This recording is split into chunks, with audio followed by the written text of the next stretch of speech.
राम राम जी। आप देख रहे हैं यूट्यूब चैनल एस्ट्रो वास्तु गुरु। मैं आचार्य वीरेंद्र आपका हार्दिक स्वागत करता हूं, अभिनंदन करता हूं। ज्योतिष, वास्तु, योग और आध्यात्म की श्रेणी में आज हम जिस श्रृंखला पर बात कर रहे हैं, और अक्टूबर मास के अंदर जो एक त्योहार हमारा शेष है वो है शरद पूर्णिमा। 30 अक्टूबर 2020 को ये त्योहार मनाया जाएगा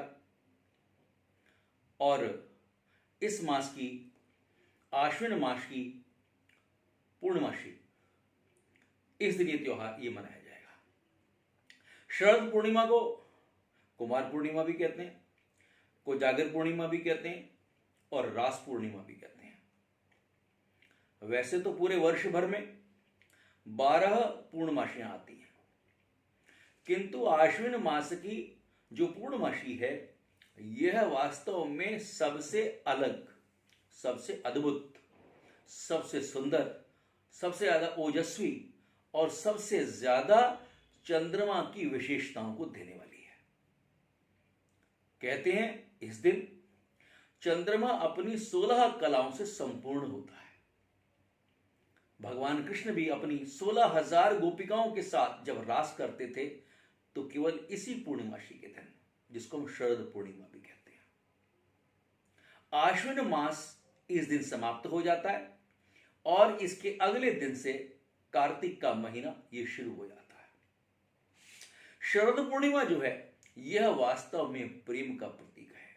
शरद पूर्णिमा उत्साह और उमंग का प्रतीक है। इस दिन घरों के अंदर विशेष रूप से खीर का भोग लगाया जाता है, खीर बनाई जाती है बड़े प्रेम से, बड़े भाव के साथ।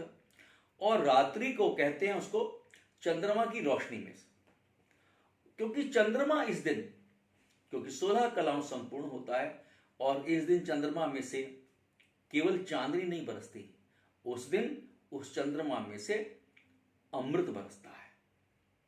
और उस खीर को जो हम बनाते हैं, जब रात्रि को हम उसको रखते हैं तो उसके अंदर चंद्रमा की वह अमृत रूपी जो उसका ओज है वह उस खीर के अंदर उसको मिल जाता है। और कहते हैं उस खीर का पान करने से, उस खीर को खाने से वह औषधि रूप का कार्य करता है।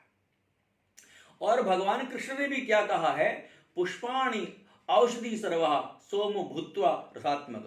अर्थात वो कहते हैं कि मैं रस स्वरूप अर्थात अमृतमय चंद्रमा होकर संपूर्ण औषधियों को अर्थात वनस्पतियों को पुष्ट करता हूं। चंद्रमा जो है इस रात्रि को जिस जिस पौधे के ऊपर, जिस फूल के ऊपर, जिस पुष्प के ऊपर, जिस अन्न के ऊपर, जिस फसल के ऊपर, जिस फल के ऊपर उसकी रोशनी गिरती है वह फल अमृत के समान हो जाता है, जो कि मनुष्यों के लिए एक औषधि का कार्य करता है। जो भी उस फल और फल को खाता है वह पुष्ट होकर के कांतिमय हो जाता है। ऐसा इस शरद पूर्णिमा का ये लाभ होता है। देखिए इस दिन जो है शरद पूर्णिमा की जो रात है इसको लक्ष्मी पूजन का दिन भी कहा गया है।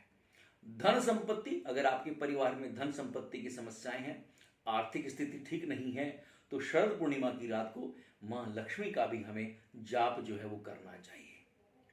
कहते हैं शरद पूर्णिमा के दिन मां लक्ष्मी जी अपने वाहन उल्लू पर और गरुड़ पर सवार होकर के ये पूरी पृथ्वी का जो निशीथ काल है उसमें भ्रमण करती हैं और देखती हैं कि कौन कौन सो रहा है। यहां पर सोने का जो अभिप्राय है, सोने का जो मतलब है वह वास्तव में अंतर्मुखी होने से है। जो व्यक्ति उस समय सत्संग करता है, संकीर्तन करता है, लक्ष्मी नाम का संकीर्तन करता है, भगवान विष्णु का ध्यान करता है, क्योंकि वो स्वयं लक्ष्मी जी कौन है, हरि प्रिया हैं। भगवान हरि को, भगवान नारायण को विशेष प्रिय हैं। लक्ष्मी जी की कृपा चाहिए तो नारायण की पूजा भी बड़ी आवश्यक है।